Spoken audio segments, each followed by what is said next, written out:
I would say East Bay Mud has been innovative since the very beginning. We're here to protect public health. We're here to protect the environment. We're here to support the community. As you start moving up in the organization, that world that you can affect gets a little bigger and a little bigger. When we were formed back in 1923, when we built our dam up in the Sierras, it was the tallest dam of its kind in the world.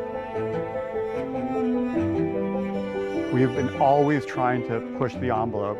We are the first to do a lot of things.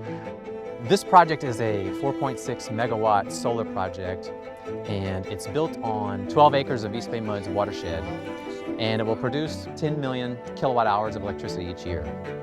This project is a meaningful way that East Bay Mud is taking those steps towards becoming a carbon-free water utility by 2030. We're more than halfway there, and we have a path to get there by 2030. Do you want to start telling me about what these are all about here?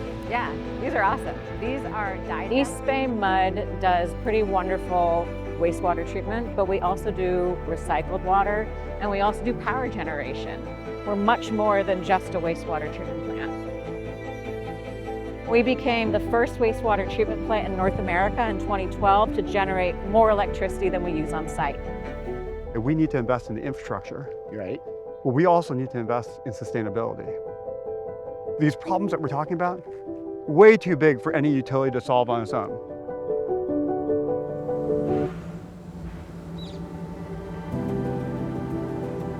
I'm Kenichi Soga. I'm Professor of Civil and Environmental Engineering at UC Berkeley.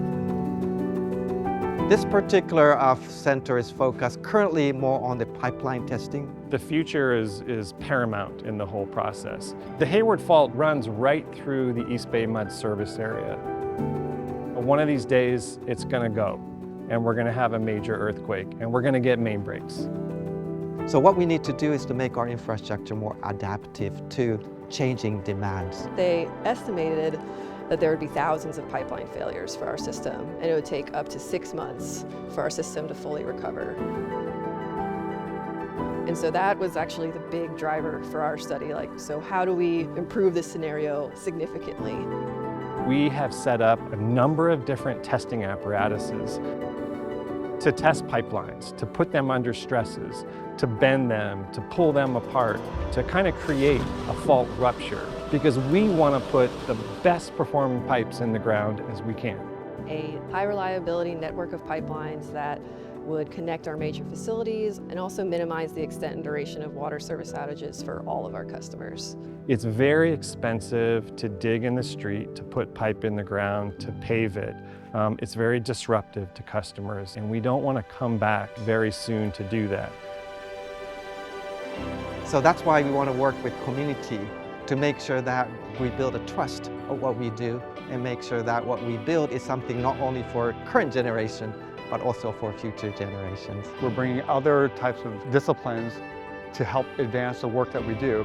I love that I get to be around so many people that are passionate about what they do and that are really good at what they do. I feel fortunate to have been part of a project that provides such a big impact to the utility. We're going above and beyond to innovate, to be creative, to look for different solutions. And this center, this allows us to experiment. We believe that investing in a sustainable future is the right thing to do for our customers and for our planet. Because the world is changing, because technology is changing so fast, because the climate is changing so fast. Without that diverse viewpoints, without the person who specializes in finance, without the person who's a fishery biologist, without the data scientists, without people that understand sensors and robotics. We work closely in the water industry at the moment to showcase how the collaboration can bring new ideas, innovations to the infrastructure. Is talking about our purpose. That next generation is looking for purpose. If we talk about our purpose, we're going to attract not only a lot of people, but we're going to attract the right people.